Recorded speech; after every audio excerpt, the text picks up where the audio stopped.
Subhanallahil ladzi la ilaha illa huwal hayyul qayyum wa atubu ilaih. Subhanallahil ladzi la ilaha. Assalamualaikum warahmatullahi wabarakatuh.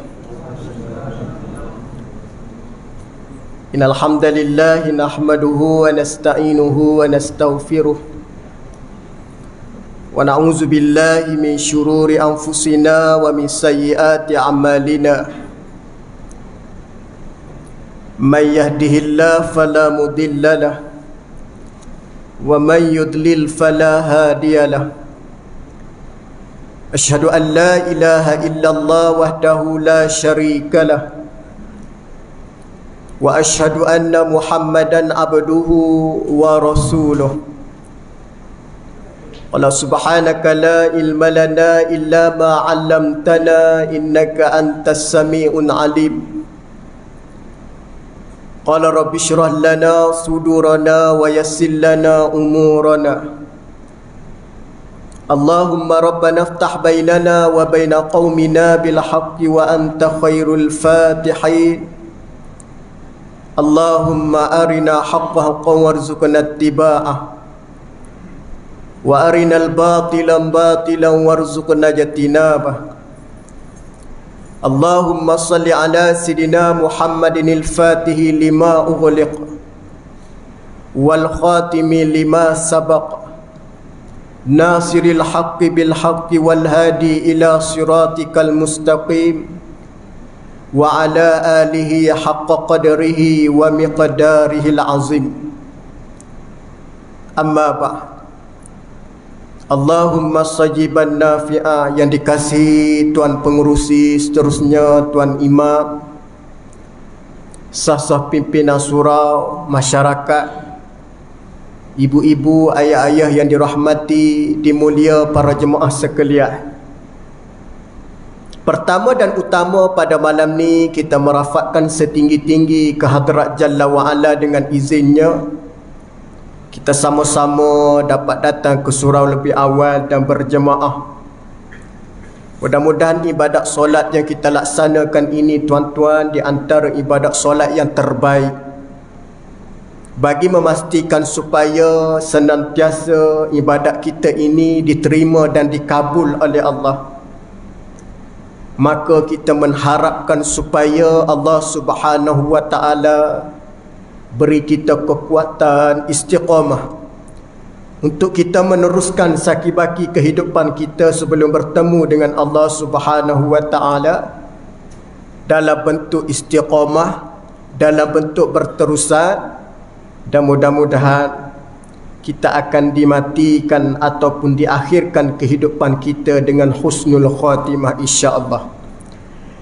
Sidang para jemaah, ibu-ibu, ayah-ayah yang dirahmati oleh Allah, pada malam ni kita sambung ke seterusnya perbincangan daripada kitab Al-Adabul Mufrad daripada karangan ataupun susunan Amirul Mukmin fil Hadis Al-Imam Bukhari ataupun Muhammad bin Ismail.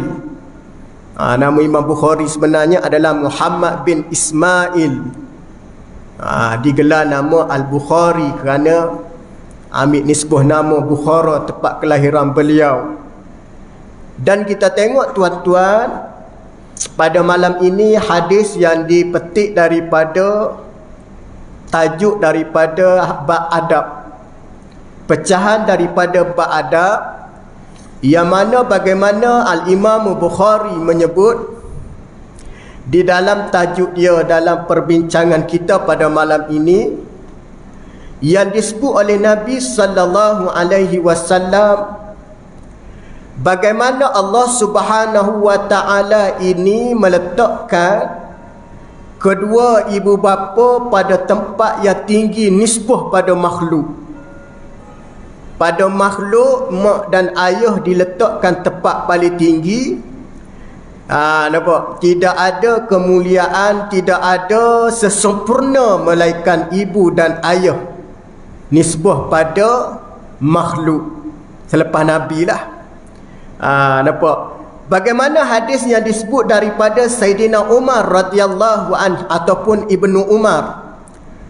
Kana Rasulullah sallallahu alaihi wasallam an Abdullah bin Umar qala Ridha Rabbi fi ridal walidi wa sakhatu Rabbi fi sakhatil walid atau kama qala Nabi. Daripada Sayyidina Abdullah bin Umar ataupun nama gelaran Ibnu Umar. Kalau jumpa Ibnu Umar tu adalah anak pada Sayyidina Umar lah. Sayyidina Umar ni siapa dia? Adalah khalifah kedua selepas Sayyidina Abu Bakar As-Siddiq.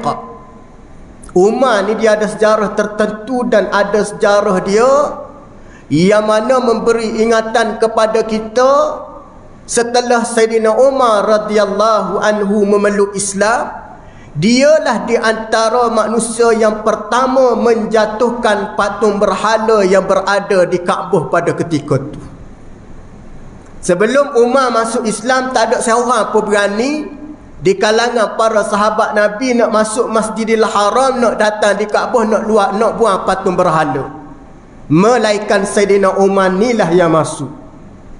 Kerana Rasulullah SAW di bumi Mekah tu tuan-tuan, kalau kita tengok, tidak ada syariat solat berjemaah lagi di Mekah. Berlaku syariat solat jemaah ni di Madinatul Munawwarah. Di Mekah ni tidak ada syariat macam mana kita hari ni lagi. Tu kalau kita tengok di Mekah zaman yang mana golongan Quraisy, golongan jahiliyah ataupun menentang Nabi sallallahu alaihi wasallam, dia membuat tentangan yang sehebat-hebatnya di bumi Mekah.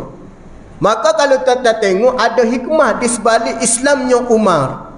Ada suatu benda yang nak merubah landscape kehidupan masyarakat Quraisy di Mekah. Apa yang Umar buat? Maka Umar datang ke Masjidil Haram. Setelah Umar Islam, Umar lah yang membuangkan patung berhala bersama dengan Sayyidina Hamzah yang disebut sahabat Nabi sallallahu alaihi wasallam. Tu kalau kita tengok sahabat Nabi Sayyidina Umar ni tak ada kontroversi sangat pasal orang takut pada dia. Dia tegas dan mempunyai prinsip di dalam melampaikan dakwah. Tu kalau kita tengok Umar ni tuan-tuan, dia bukan digeruni oleh manusia, syaitan bergerung pada Sayyidina Umar radhiyallahu anhu. Maknanya kalau syaitan takut, manusia lagilah takut. Manusia ni kadang-kadang dia jadi kuat kerana bantuan syaitan, betul. Dia jadi kuat, dia jadi belaga, dia jadi ganas, dia jadi emosional ni tuan-tuan kerana bantuan syaitan. Nampak? Tu kalau kita tengok Umar ni tuan-tuan, dia menjatuhkan Khalid ibn al-Walid sebagai panglima perang, tak ada kontroversi. Kalau orang lain jatuhkan Khalid ibn al-Walid, berkemungkinan orang marah. Tapi pada Umar tidak marah. Tu kalau Umar ni dia buat satu ucapan ataupun dia mengeluarkan pandangan, semua sahabat dia takut, tegah dia.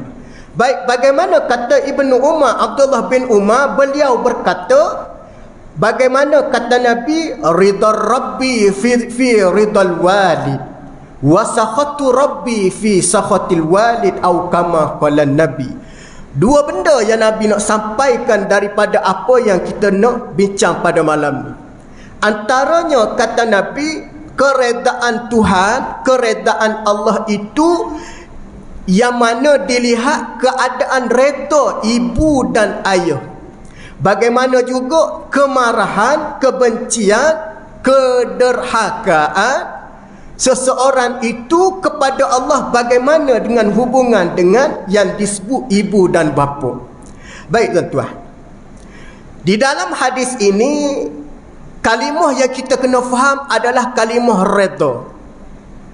Ataupun kalimah redha ini kalimah dimelayukan. Di bahasa Arab dia panggil ridha, kita panggil redha. Sama dah. Banyak kalimah yang mana dimelayukan daripada kalimah Arab. Nampak? Ada solat. Solat ada setengah orang dia tak nak guna sembahyang tuan-tuan. Ana ada satu kuliah di satu tempat ana kuliah di Pandan Indah. Lepas ana kuliah, ana dapat satu memo. Tuan pengerusi. Dia kata ustaz jangan baca lagi. Ustaz baca di rumah ataupun baca esok hari. Kita ni kalau dapat memo ni tuan. Ustaz dapat memo ni tak sedang duduk. Belum start kereta nak buka. Dia kata apa dia? Minta bagus dia tuan-tuan.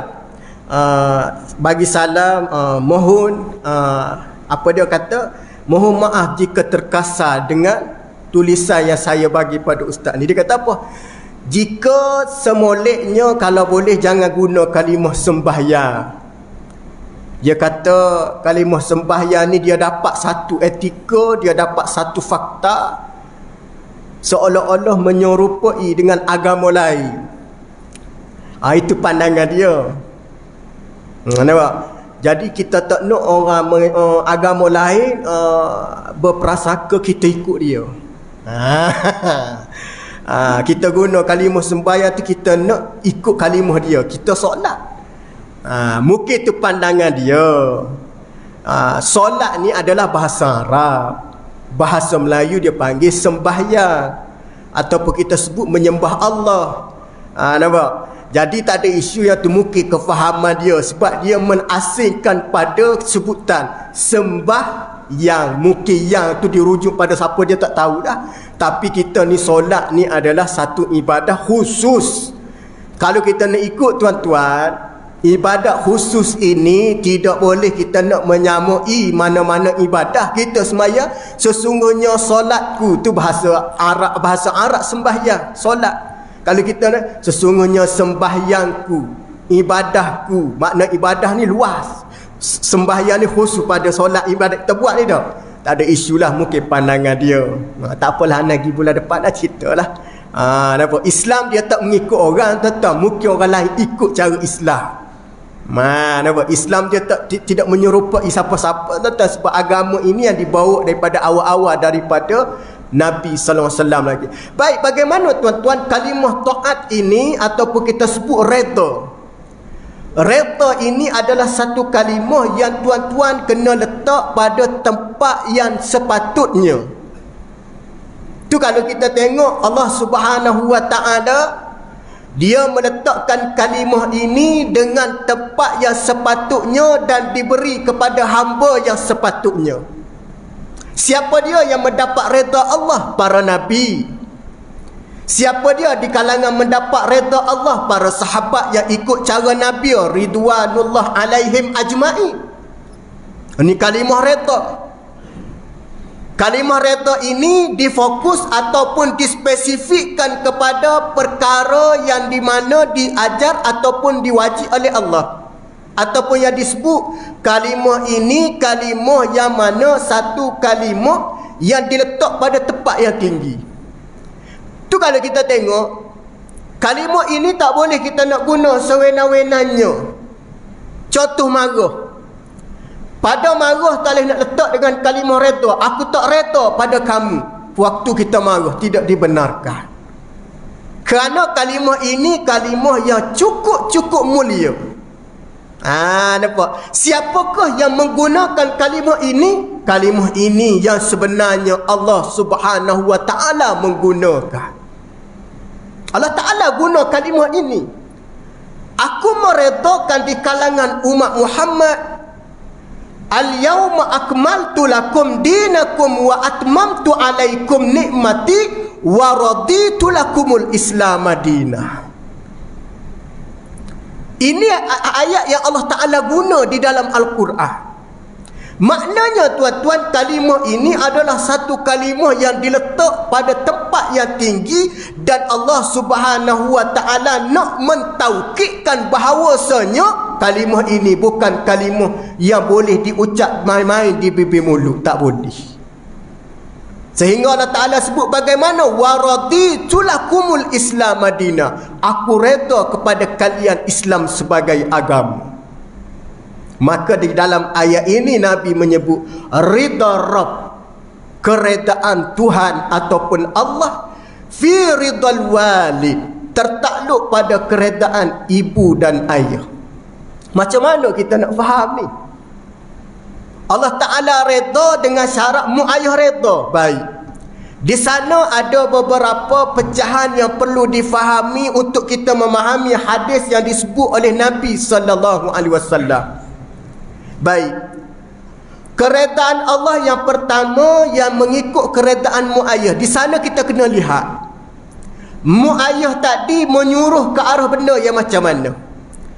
Jika muayyah menyuruh kepada perkara yang tidak membawa kepada kederhakaan pada Allah, kederhakaan kepada Nabi, kepada perkara bercanggah dengan syariat, maka keredaan Allah berada pada keredaan muayyah. Kita kena faham dulu situ. Jika ibu dan ayah tidak bercanggah dengan Allah, tidak bercanggah dengan Nabi, tidak bercanggah dengan syariat, maka di situ Allah Ta'ala melihat betapa ibu ini ataupun keredaannya diambil kira oleh Allah Subhanahu wa Ta'ala. Pertama. Baik. Yang kedua, bagaimana Allah Subhanahu wa Ta'ala mereda ataupun yang disebut tidak meredakan? Apabila sebut reda, lawannya tidak reda. Baik. Keredaan yang mana tidak diredakan oleh Allah, tidak diizinkan oleh Allah, tidak dibenarkan oleh Allah, antaranya adalah ibu yang mana menyuruh kepada maksiat pada Allah, Nabi dan syariat. Yang ni Allah Ta'ala tak tengok pada keredaan muayyah. Seperti mana yang berlaku kepada rasul-rasul para anbiya sebelum ini. Kalau nak ikut di kalangan mereka, ikutlah agama nenek moyang mereka ataupun agama kelahiran mereka. Kalau mereka lahir daripada agama selain Islam, kena ikut agama Islam kerana nenek ataupun ibu mereka, tapi tidak diajar oleh Allah. Maka pada masa itu Allah tidak melihat pada keredaan mak dan ayah. Tetapi walaupun tidak melihat keredaan, di sana ada benda yang kita kena faham. Apa dia? Ketaatan. Ketaatan. Ibu dan ayah tidak terputus ketaatan. Baik. Dua insan yang kita kena faham. Pertama ibu, kedua ayah. Apa beza dua ni? Apa beza ibu dan ayah? Baik. Perbezaan dia begini. Ibu di dalam kemuliaan letak pada mak. Di dalam ketaatan letak pada ayah. Nak suruh mudah faham. Dalam kemuliaan, ibulah diletak tempat paling tinggi. Mulia ibu. Kenapa mulia ibu? Di dalam hadis ada menyebut Nabi sallallahu alaihi wasallam mengungkap beberapa kali. Di antara hadis daripada apa dia tuan-tuan? Hadis daripada Rasulullah yang diriwayat daripada Sayyidina Muawiyah. Rasulullah mengungkap 3 kali nama ummuka, ummuka, ummuka, summa abuka. Ada setengah riwayat ukhra, riwayat lain ummuka, ummuka, ummuka, ummuka, summa abuka. Ada setengah sampai 5 kali Nabi menyebut nama ibu. Ayah jangan kecil hati pula. Nabi sebut nama mak banyak kali, ayah kecil hati, tidak. Di dalam bab kemuliaan, ibu diletak tempat yang paling tinggi. Macam mana mulia? Faham memuliakan ibu? Contoh. Dalam bab kita nak khidmat dengan ibu dulu. Khidmat dengan ibu dulu. Contoh, apa-apa benda kalau kita nak bagi ke ibu dulu. Bagi ke ibu dulu. Contoh kita makan di kedai, ingatnya kepada mak, buat balik di rumah. Secara automatiknya balik di rumah ke mak akan ada untuk ayah. Tak ada mak jenis makan perhabis, akan ingat ke laki dia. Marah laki macam mana pun tuan-tuan dia simpan. Nampak? Dalam buat apa-apa mak ni untuk mak. Maka mak tahulah tu untuk ayah. Baik. Dalam bab kemuliaan, ibu kena bagi, kena mulia. Kalau ayah bagi kalau duit RM100 contoh, mesti bagi mak RM70, ayah RM30. Sungguh ini ada dia ni. Oh, suka muslimah. Ui, nasib baik tak cerita aku dapat lebih malam ni. Memang macam tu. Ibu kena dapat lebih. Betul? Nampak? Tapi tuan-tuan, Bila ayah special ustaz? Ayah special ni dalam mentaati perintah. Contoh, ayah kata aku tak benarkan kau kahwin dengan anak sekian-sekian, anak si fulan. Kenapa ayah tak benarkan kahwin? Kerana ayah tak setuju dengan pilihan kamu. Kerana ayah dapat maklumat budak ni begini, begian. Isteri tak boleh nak canggah. Jangan pula isteri bini kata, mak kata, bang, saya melahirkan dia. Tak boleh. Kerana dalam kuasa membuat keputusan mentaati perintah duduk pada ayah. Oh, besarnya, tingginya suami pada masa tu. Suami kata, saya tak izin, cukup. Tepuk meja, diam. Ni hari ni dia, lelaki cakap, bini, oh, last sekali. Ini lelaki punya keputusan, dia kelebihan. Tuan-tuan jangan ingat Nabi menyebut nama isteri, nama ibu 3-4 kali sampai 4 kali ni tuan-tuan, kerana Nabi hargai. Pertama, ibu mengandung. Kedua, ibu melahir. Ketiga, ibu menyusu. Keempat, ibu membesar. Itu sampai 4 kali sebut nama ibu tu. Ibu mengandung. Sama awak kerja sekali tu tuan. Awak kerja sama sekali. Mengandung ibu. Bawa perut. Laki ada bawa perut. Bawa juga perut. Tak ada apa tuan-tuan. Perut bawa tu je. Tapi nak cerita ibu bawa ni tuan-tuan. Masya Allah, tabarakallah. Tak malu dah bawa perut ni tuan-tuan. Besar-besarnya perut. Pengorbanan ibu. Melahir, menyusu, membesar. Allah. Ayah-ayah biasa dah. Zaman-zaman anak tidur dulu, buai anak dah. Biasa anak tidur dulu ke ayah tidur dulu? Sama anak apa? Tu kata tadi, mak ni Allah. Ibu-ibu betul tak? Tapi tuan-tuan, apabila bertempur mak dengan ayah, pertembungan berlaku, maka kedudukan ayah tu tinggi. Contoh, saat lagi kita balik semayang isyak, sekejap lagi air kopi adalah secawang yang lebih petang tadi. Goreng pisang sekeping. Sama-sama mari surau ni. Ada kopi dengan goreng pisang. Bagi anak macam mana nak buat keputusan? Apa perlu dibuat oleh anak? Mungkin ibu ada jawapan. Mungkin ibu ada jawapan. Maka Islam kata dalam bertempur situasi macam tu, maka menghormati ayah tu lebih berbanding ibu. Kita pun bagi air pada ayah. Kalau bagi pada mak, ada kau bini minum, bini akan bagi pada suami tu. Betul tak? Bang minum lah bang, apalah saya buat lain. Tapi di segi tu susunan hormat, kalau ada pada saat tu, maka dahulukan ayah dulu. Kenapa? Kerana ayah penat di dalam mencari nafkah, ayah penat dalam membuat kerja dan sebagainya. Tu kalau kita tengok, anak apabila tengok ayah balik kerja, dahulukan beri air. Isteri, asalnya bini kena bagi air pada suaminya. Asalnya suami isteri. Tapi isterinya tak larang anak tolong buat kerja ni. Apabila bertempur ke mana-mana, ayah dulu kena bagi. Ni air untuk ayah, maka baru bagi pada mak.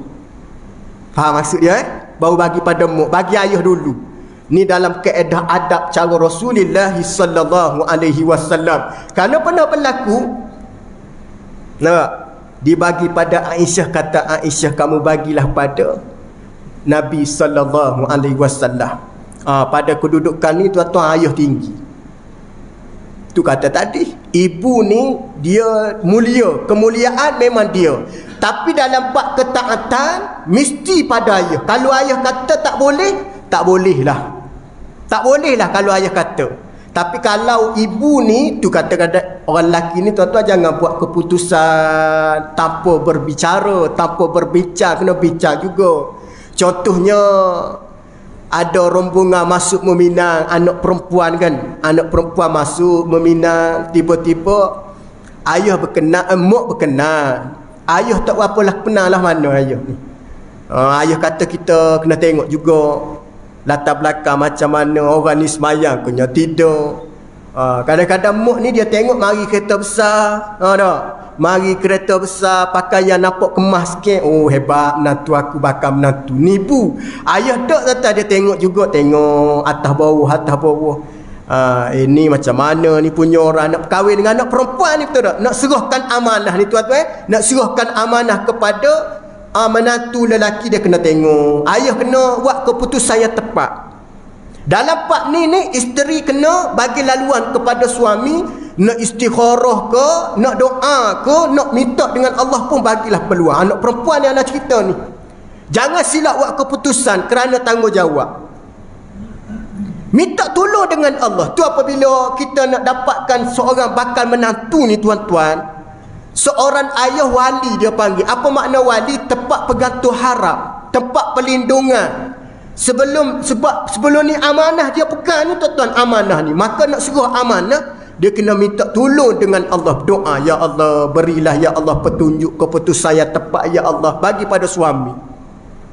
Ni penting, suami ni orang yang solat ni tuan-tuan. Orang yang solat ni, kalau suami jenis tak semaya, dia kata tak kisah, yang penting nak pada anak kita je. Yang ni kena hati-hati. Kerana apa dia tuan-tuan?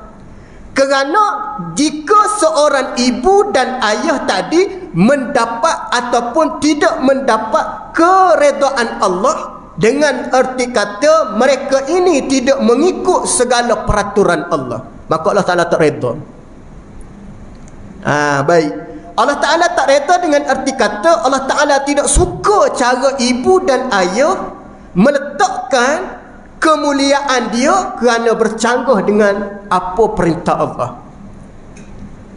Tak boleh kita sewena-wena nak guna kuasa kita tu sewena-wenanya, tak boleh. Kita kena tengok di sudut pandangan dan cara Nabi sallallahu alaihi wasallam mengatakan ataupun menyebut kemuliaan mak dan ayah. Nampak? Maknanya dalam keredaan ini kena dilihat juga di sudut agama dan syariat. Baik, dalam bab hormat umum, hormat, kena hormat walaupun dia non-Muslim. Walaupun dia non-Muslim. Kerana walaupun ibu dan ayah non-Muslim, anak Muslim tidak gugur ketaatan. Tidak gugur ketaatan, cuma dia tidak ada keredaan je. Kerana keredaan tu sudah dikembali pada Allah. Jangan kata tunggu non-Muslim nak reda, memang tak ada istilah keredaan pada orang bukan Islam. Tahu, orang bukan Islam dia tidak ada keredaan. Jadi ketaatan masih ada, keredaan sudah tidak ada, kerana keredaan itu dikembalikan mutlak pada Allah. Maknanya dalam bab hukum mak ayah tidak boleh nak masuk campur dah. Kerana mak ayah itu bukan Muslim. Maknanya anak nak sembahyang, mak ayah tak boleh nak halal. Kalau mak ayah halal sekalipun, tidak gugur halangan itu jika dibuat oleh anak, tidak dinamakan anak yang derhaka. Kerana redha sudah tidak ada, kena kembali pada Allah. Cuma taat tu kena ada taat. Taat ni jangan duk faham dengar tadi kena taat. Ada perkara kena dengar, tak perlu taat. Baik, dengar tapi tak perlu taat. Kerana ketaatan ini apabila bercanggah dengan apa dia arahan Allah, Allah Ta'ala kata ati'ullah wa ati'ur rasul. Taat perintah Allah, taat perintah Rasul. Tiba-tiba bertempur dengan seorang ibu dan ayah non-Muslim yang tidak membenarkan ayah dia dan anak dia tadi melakukan ibadah, maka ketaatan Allah dan Rasul mesti diutamakan. Pada masa tu dia tak panggil derhaka, tetapi masih mentaati. Yang tu kena jelas. Jangan kita silap faham. Jangan kita menggunakan kelebihan untuk kita mengeluarkan satu perkara yang dilarang oleh Allah. Tapi taat wajib. Taat wajib.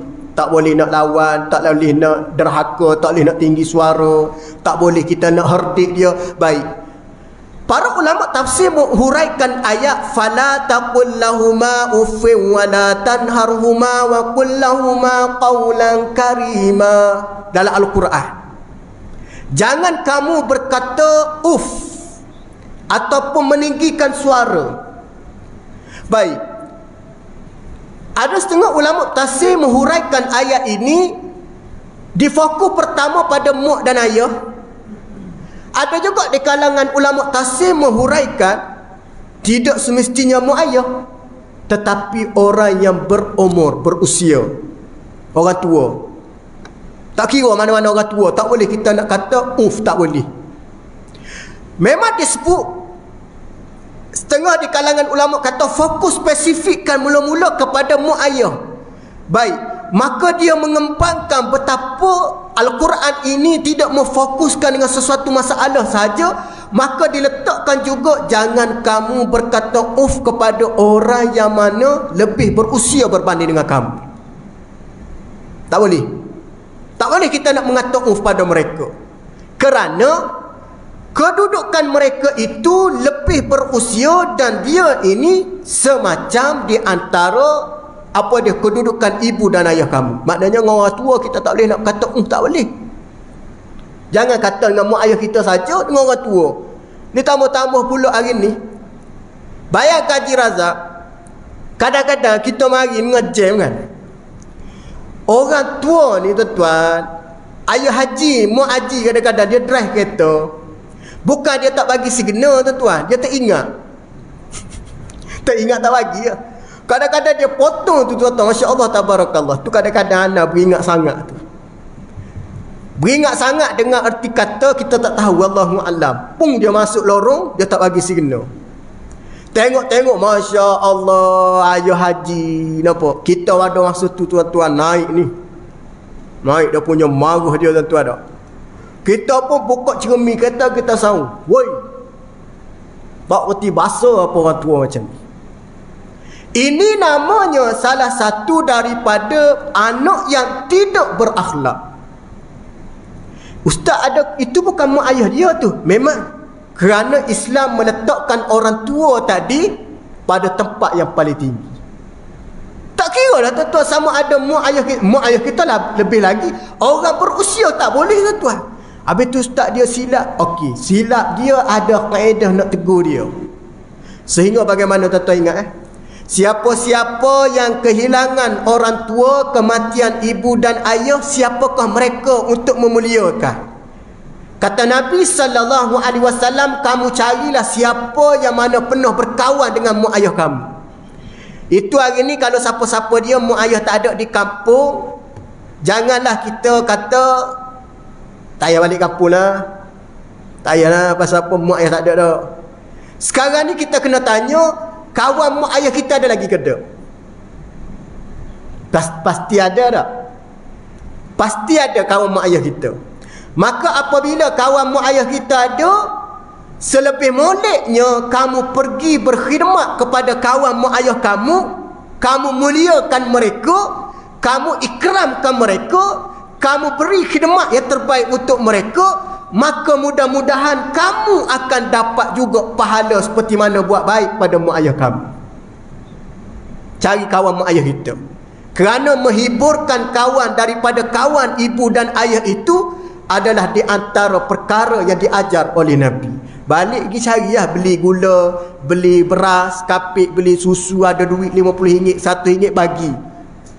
Gembira tak dia tuan-tuan? Gembira. Maka kita mengembirakan kawan kepada ayah dan mak kita, maka kita dapat kegembiraan, akan digembirakan pada suatu hari nanti oleh Allah Subhanahu wa taala. Pergi carilah. Maknanya jangan kita lupa, dia panggil lupa kulit. Jangan. Walaupun makan kacang tu tuan-tuan, kulit tu jangan buang merata, tok dalam tu sampah. Makan kacang je, jangan buang kulit dia tu, ingat kulit tu duduk di mana. Ni merata buat. Mana nak kata kemuliaan tu tuan-tuan, kemuliaan. Apabila kawan pada mak ayah kita tadi gembira, kita mengembirakan seumpama kita mengembirakan hati dan perasaan mak ayah kita juga. Oi, besarnya tuan-tuan. Tama-tama mak ayah kita mari dengan jemaah surah, pergi jumpa dengan jemaah surah, apa dia akan doa? Dia doa tuan-tuan, dia doa. Doa orang tua ni tuan-tuan, masya-Allah tabarakallah. Boleh Maknanya kemuliaan mak ayah tadi tertakluk selagi mana tidak bercanggah dengan keredaan Allah dan Nabi. Nampak tak? Baik. Yang kedua kata Nabi, wasakhatu rabbi fi sakhatil walid. Bagaimana Allah Ta'ala marah ni kepada manusia, kepada anak yang bergantung kemurkaan ibu dan ayah. Baik. Bukan bermakna ibu dan ayah itu menghukum ataupun memberi dosa ataupun dia meletakkan dosa pada anak, bukan. Tetapi Allah Subhanahu wa Ta'ala marah bila mana seorang anak tidak mengikut perintah ibu dan ayah tadi yang mana bertepatan dengan perintah Allah dan Rasul. Mu ayah kata solatlah, jangan tak solat. Tak solat ni berdosa. Mu ayah kata tutuplah aurat, tak tutup aurat free hand ni berdosa. Nampak? Mu ayah kata belajarlah Quran, mengajilah Al-Quran, kerana Al-Quran yang kita baca ini menjadi peneman dalam kubur. Nampak? Maka anak tidak hiraukan apa yang mana ataupun yang disuruh, bahkan perbuatan yang disuruh itu ada kaitan dengan agama. Maka Allah Ta'ala marah. Kerana apa? Dia kemarahan juga pada ibu tadi. Ibu pun tak setuju kau anak. Kau ibu setuju kalau anak tak sembahyang. Tapi ustaz biasa berlaku ni ustaz, dah anak-anak dah berkahwin. Anak berkahwin ni tuan-tuan hati-hati. Anak berkahwin ni kadang-kadang orang kata tak ada dah kuasa nak menegur. Ada orang kata tak boleh tegur dah anak kalau dah berkahwin. Takut tegur, takut terkeduh hati, takut terasa hati, takut bulan depan dia tak main dah, takut dia stok subsidi, tegur anak dah. Biasa anak bagi 300 bulan-bulan, tegur tak bagi dah. Tuan-tuan, tu dalam kaedah Islam ni tuan-tuan. Kita nak menegur, kita betulkan niat kita dulu. Apabila kita menegur ni, kita masuk daripada hadis yang Nabi sebut, marra'a minkum munkaran falyughayyirhu biyadihi. Orang yang meninggalkan solat ni adalah kemungkaran. Kita hari ni tuan-tuan, dalam rumah tangga, selagi mana bernama hubungan kekeluargaan, qu anfusakum wa ahlikum nara. Wahai orang-orang yang beriman, qu anfusakum, pelihara diri kamu dan ahli keluarga kamu. Walaupun dia berkahwin, masih ada hak bagi ibu dan ayah menegur. Baik, teguran ini asal dia, asal dia ayah kena tegur. Tapi hari ni anak dengan ayah dia jadi berenggang kadang-kadang. Anak ni dia lebih akrab dengan mak.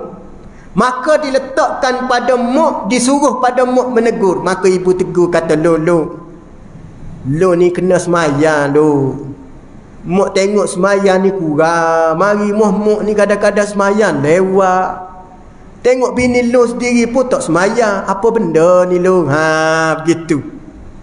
Kesian mak membesarkan lo daripada kecil sampai besar, masuk universiti, bagi makan lo, berjaya jadi seorang yang berkerjaya.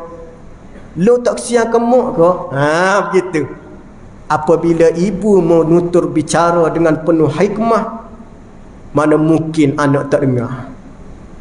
Kalau ayah dia tak boleh, ayah tegas. Ayah dia kata, mu ni tak kerti bahasa pun. Tu ayah punya style. Tu ayah tak nak bercakap. Kalau dia ada bercakap, dah. Ayah ni dia, mana ayah-ayah pun begitu tuan-tuan. Mak ni dia guna bahasa dia. Walaupun mak tak mengaji bidang sastra masa sekolah dulu tuan-tuan, apabila dia menegur anak tu, dia penuh berhikmah, penuh beradab. Betul tak ibu ayat dia tuan-tuan, kita dengar tu dia tak cair dengar tu.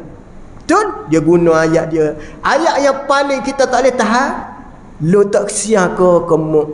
Aduh, sikit lagi mak duduk dalam kubur sorang-sorang. Kalau lo tak semayang macam ni, Allah seksanya. Ni kaedah.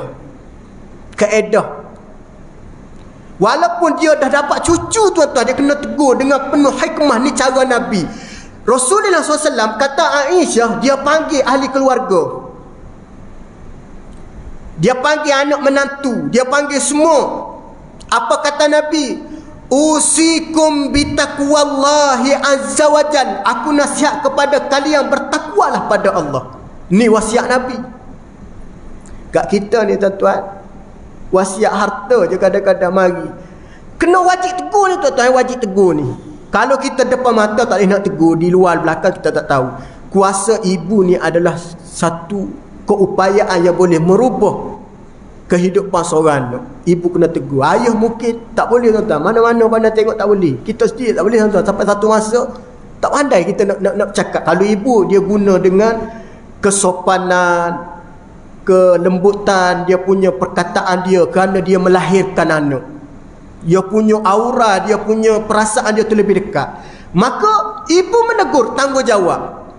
Sungguh tuan-tuan, yang anak paling takut tuan-tuan, bawa anak menantu yang tak solat duduk di dalam rumah. Masya Allah, tabarakallah ibu. Anak menantu tak solat duduk dalam rumah kita. Masya Allah, tabarakallah. Apabila kita tidak menyuruh, seolah-olah kita menyokong perbuatan dia tidak solat tadi duduk di dalam rumah kita. Kalau kita tengok, Nabi mengisytiharkan, Nabi murka kepada sebuah rumah yang tidak mendirikan solat. Sehingga bagaimana kemurkaan itu yang disebut seburuk-buruk kejahatan. Bila mana ahli keluarga di dalam rumah yang tidak mendirikan solat. Siapa nak tegur? Ibu. Mungkin pada asalnya ayah, tapi pada dunia ini kedudukan ayah tak ada keupayaan. Maka diberi pada ibu, tak ada masalah. Ibu tegur. Dengan pertama tegurkan apa dia tuan-tuan? Tuan sabit dengan dua ayat. Ayat yang pertama daripada Quran, qu anfusakum wa ahlikum nara. Satu benda. Daripada hadis Nabi, bagaimana Nabi sebut? Wa'mur ahlaka bis-solah. Bagaimana suruh ahli keluarga kamu sembahyang. Tapi Nabi sebut wastabir alaiha, kena banyak sabar. Berlaku tak tuan-tuan anak menantu ni macam ni? Tu orang-orang dulu kata, menantu ni 3 hari je menantu, hari keempat jadi hantu. Tu kata nak jaga hati mak ayah tuan-tuan. Bahaya ni tuan-tuan. Menyebabkan dia terasa, menyebabkan kita tak jaga hati dia. Tak solat, Allahu Rabbi. Kesal tuan-tuan. Tapi nak macam mana tuan-tuan dunia hari ni dah. Tapi masih ada keupayaan. Bagaimana disebut juga, seorang ibu dia melayani kerenah menantu seperti mana anaknya sendiri. Itu lebih baik. Tegur. Contoh tak boleh tegur anak tak dengar. Mungkin anak tak mampu nak bagi tahu. Maka ibu sendiri menegur menantu perempuan. Tak ada masalah, genggur berhikmah. Nampak? Kalau tak ada keupayaan juga, mungkin boleh guna orang yang berupaya. Kerana kena ingat, bila mana mak ayah tak reda, bagi anak yang tidak mendapat keredaan mak ayah pada ketaatan, maka jangan harap ketaatan Allah ataupun reda Allah nak dapat. Wallahu a'lam. Kita bagi laluan zat, kita buat penutup insya-Allah.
illa billahil aliyyil azim.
Allahumma salli ala sayyidina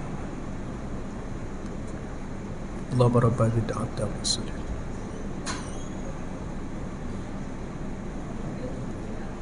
Baik, kita sambung sikit lagi insya-Allah tuan-tuan. Baik. Bagaimana yang disebut dengan perkataan sakhatu rabbi, kemurkaan, kemarahan, yang disebut dengan berlawan dengan keredaan, yang mana tergantung ataupun dilihat bagaimana murka ataupun tidak seorang ibu dan ayah kepada anak.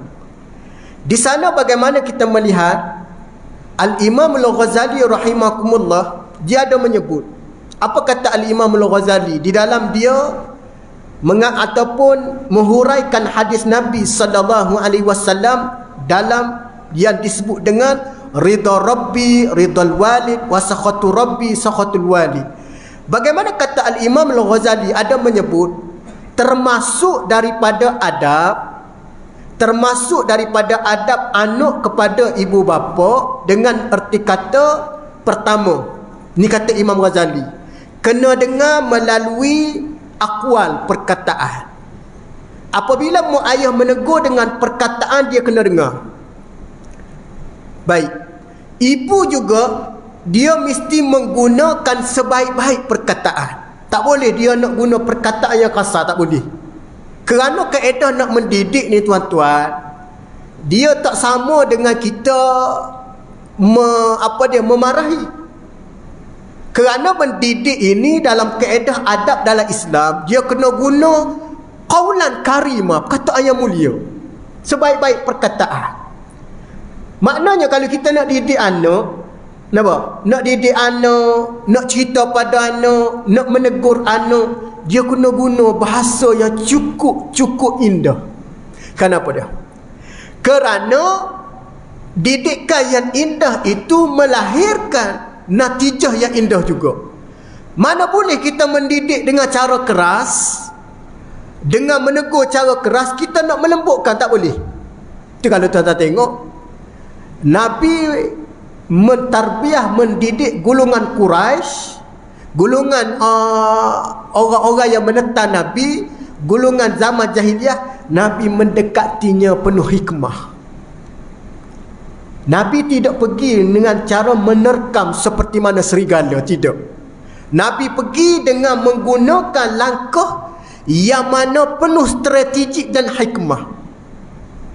Contoh, Nabi mendatangi kepada kumpulan yang mana menghina yang disebut Sayyidina Bilal melakukan azan.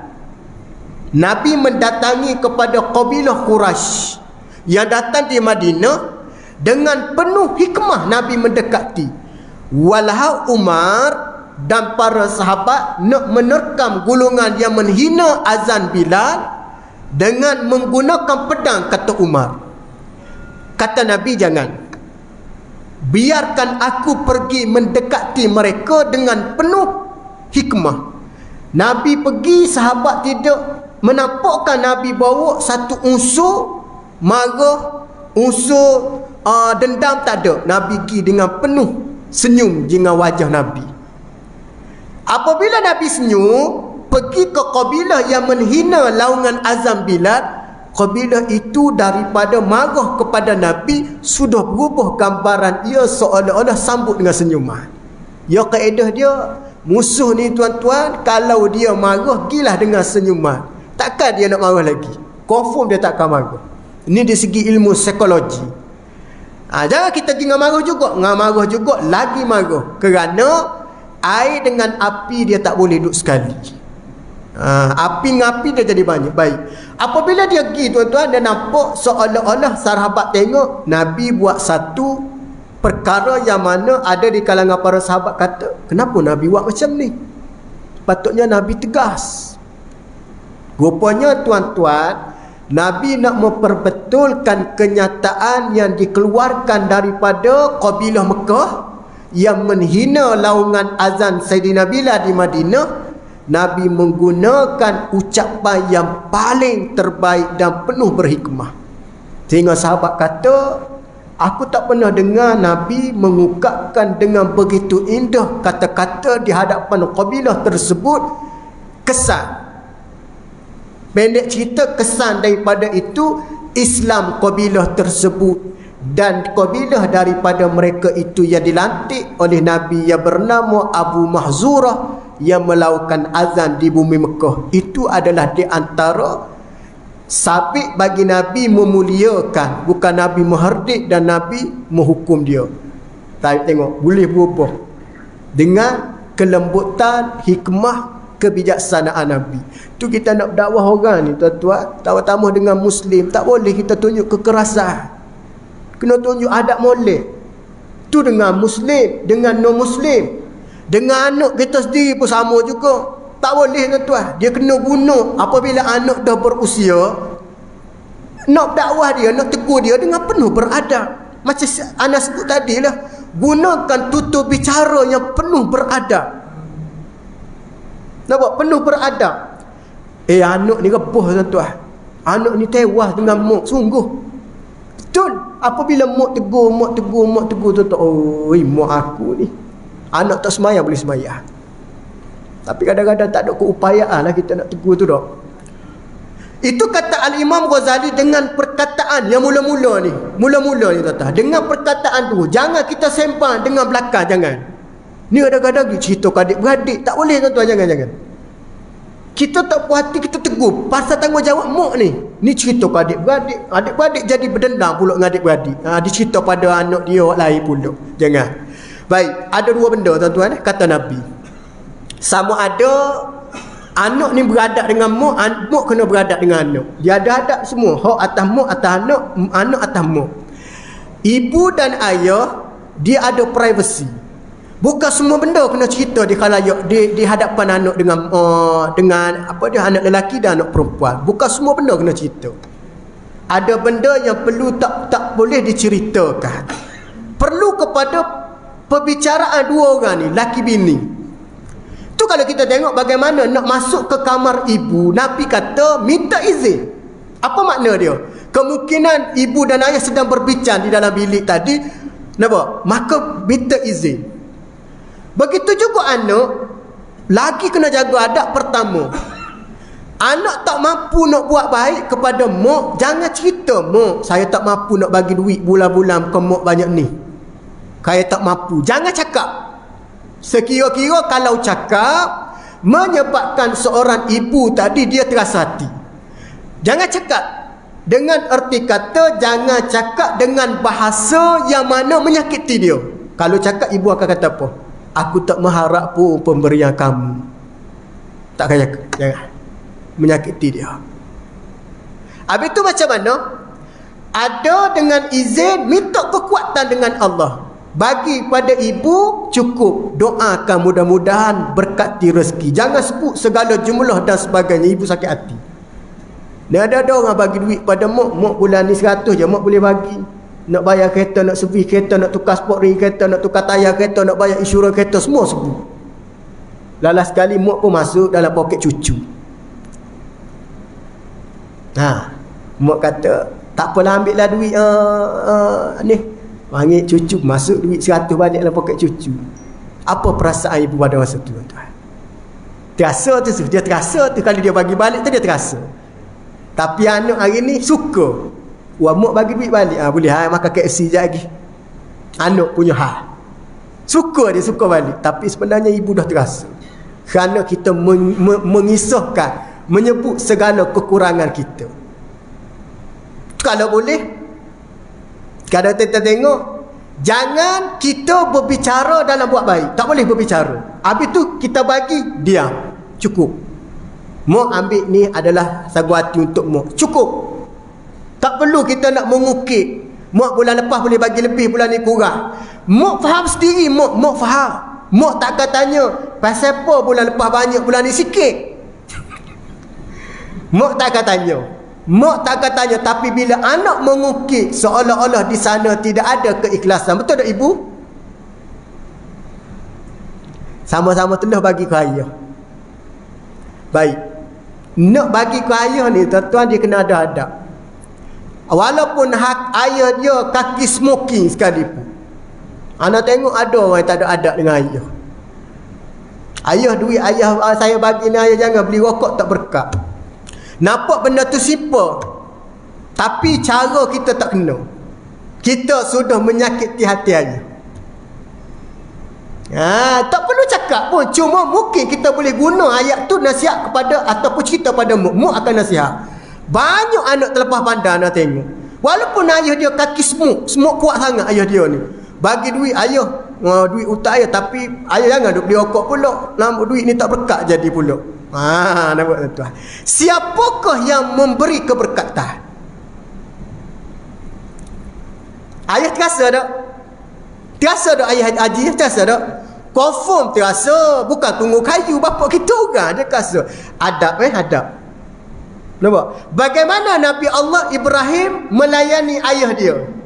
Dia boleh bersuah muka dengan ayah dia, walaupun ayah dia duduk pikul patung berhala. Dia tak pernah kata, wahai ayahku, sesungguhnya ini adalah patung berhala yang menyebabkan masuk ke dalam neraka. Tak pernah kata, betul. Kerana Ibrahim mendekati ayah dia dengan penuh hikmah. Mungkin kita boleh cerita pada mak tolong nasihat ke ayah. Kuranglah merokok tadi. Ramai orang yang merokok ni sakit jantung semua. Cerita pada mak. Ramai orang mati seokok. Walaupun ayah kata kawan dia isap okok dekat 100 tahun tak mati-mati. Mungkin. Cerita pada mak lebih dekat lagi. Islam ni kan tak boleh. Kan rokok ni kan dah haram keluar fatwa. Ni, jangan cerita depan ayah. Cerita depan mak. Kerana anak mesti ada dia panggil adab tata susila dengan ayah. Tu anak kata tadi. Walaupun nampak ayah ni simple je, bergurau pun kena ada adab. Ni kadang-kadang anak ni dia celupa muduk dah. Ayah kalau pergi berjalan teringat rumah dah. Ada anak macam ni kata. Nampak sangat anak ni tak belajar adab. Yang nak menegur suami bukan anak, isteri. Isteri, mak kita je boleh tegur. Kita boleh cerita pada mak, nasihatlah ke ayah mak, pergi surau, jangan balik lewat-lewat sangat. Lepas pergi surau tu risau dia tengah-tengah malam. Ni kalau duduk melepok kedai mamak pukul 10 11 baru mau nak balik. Kita risau, takut-takut. Nampak? Kalau kita tegur sendiri, kaedah kita tegur tadi tak kena cara. Kita ni orang lelaki sama lelaki ni kadang dia dah ada ego, tuan-tuan. Kita tak minta maaf. Ayah dah terasa ni, terasa. Tu apabila tengok kesan dia bila? Kesan dia selepas isteri mati, lepas mak kita mati, anak dengan ayah dia makin jauh. Penuh dia terasa hati. Ini berlaku. Tu kalau anak dia hormat pada ayah, dia malu pada ayah dia, apabila ketiadaan mak, dia akan rapat dengan ayah dia. Tapi kalau anak dah penuh, ataupun ayah penuh makan hati dengan anak, kok mana-mana tuan-tuan orang lelaki, mungkin ada benda yang dia rasa tak puas hati. Tu kata tadi, yang nak menegur suami adalah isteri, bukan anak. Anak tegur cukup-cukup, bahaya tuan-tuan. Kadang-kadang dia menimbulkan kemarahan ayah pula. Aku makan garam pada kamu, nak tegur aku. Tu kalau ayah pandai barang. Aku besarkan kamu, cari nafkah, kamu nak tegur aku. Cuma ayah hari ni dia ada perikat-perikat dia. Kalau anak kedudukannya tinggi, high level, mungkin boleh tegur dengan berhikmah. Tapi kalau anak setakat bawah-bawah gini, tak nak tegur. Dia kata, alah kau hidup pun macam tu, nak tegur aku. Ada juga. Ini bahaya lah. Ada beberapa perkara yang perlu diambil kira. Jadi langkah selamat pada waktu usia, pada waktu keupayaan boleh menegur, maka berilah keupayaan, berilah tanggungjawab itu kepada isteri untuk menegur suami. Kerana di sana ada adab antara anak dan ayah. Kecuali mak kita tak mampu dah. Mak kita tak mampu dah. Memang mak kita memang duduk terletak dah atas tikar dan atas kati dan sebagainya. Maka bagaimana yang disebut keupayaan ataupun disandarkan pada anak untuk menegur segala kesilapan, tapi dengan cara berhikmah. Kalau tak boleh, maka kata Nabi SAW, kamu carilah summal aqrab fal aqrab. Siapa dia paling dekat dengan ayah kamu, adik-beradik, pak saudara, ataupun siapa-siapa dia. Kalau dengan mak, summal aqrabu fal aqrab, kata Nabi, carilah orang yang kedudukan seperti mana bapa, saudara dan seterusnya untuk menegur. Ini cara beradab. Jom bapa saudara, pak su, pak su boleh tegur kau ayah ni, tegur apa? Kurang sangat dia pergi semayang jemaah sekarang ni lepas PKP. Masa PKP dulu rajin pergi, lepas PKP ni dia tak apa nak pergi lah mana masjid ni. Pak Su boleh tegur kau. InsyaAllah nanti Pak Su tegur. Dia duk takut gitulah. Dia kata duk mari sah tak rapat lah. Kita nak rapat tuan-tuan, tapi macam mana tak boleh rapat dah. Tak ada orang tak nak rapat. Mana tegur dia biar ada hikmah orang yang dia rasa lebih hampir. Ramai yang berlaku hari ni dengan sebab tidak ada adab mak dan ayah terasa. Apabila mak ayah terasa, tuan-tuan, menyebabkan beberapa perkara yang kita tak akan dapat. Pertama, berkat hidup. Kedua, amalan kita tadi dalam keadaan amalan tergantung dengan beberapa perkara kerana ada masalah dengan mu. Yang ketiga, segala urusan kita buat tadi selalunya ada yang disebut juga di sana, orang panggil apa dah, susah payah, kerana dengan sebab mak ayah sakit hati dengan kita ataupun tak dapat redha daripada mak ayah. Ni kedudukan yang Nabi letak. Mak ayah ni tinggi, yang paling tertinggi nisbah pada makhluk selepas Nabi SAW. Jadi wallahu alam, cukuplah sekadar tu pada malam ni, insya-Allah. Mudah-mudahan sama-samalah kita berbuat baik, sama-samalah kita melakukan kebaikan supaya kita menjadi anak-anak yang soleh, supaya kita jadi hamba yang baik di sisi Allah, hamba yang mana mentaati perintah Allah dan hamba yang senantiasa mengharapkan redha Allah Subhanahu wa taala, insya-Allah. Wallahu alam. A'udzubillahi minasyaitonirrajim. Bismillahirrahmanirrahim. Allahumma zukna fahman nabiyyin wa hifzal mursalin wa ilhamal malaikatul muqarrabin. Ya Allah, ya Tuhan kami, ya Allah, berilah kefahaman pada kami, ya Allah, berilah kekuatan pada kami, ya Allah, jauhkan kami daripada malapetaka, ya Allah, daripada ujian Covid, ya Allah, berikanlah kesembuhan pada kami dan pada para jemaah kami, sanak saudara kami, keluarga kami, ya Allah. Ya Allah, ya Tuhan kami, setelah berhidayah pada kami, jangan pesukan hidayah ini, ya Allah. Berikanlah kekuatan untuk kami beramal dengan sunnah Nabi SAW. Rabbana atina fid dunya hasanah wa fil akhirati hasanah wa qina azabannar. Walhamdulillahi rabbil alamin. Wassalamualaikum warahmatullahi wabarakatuh.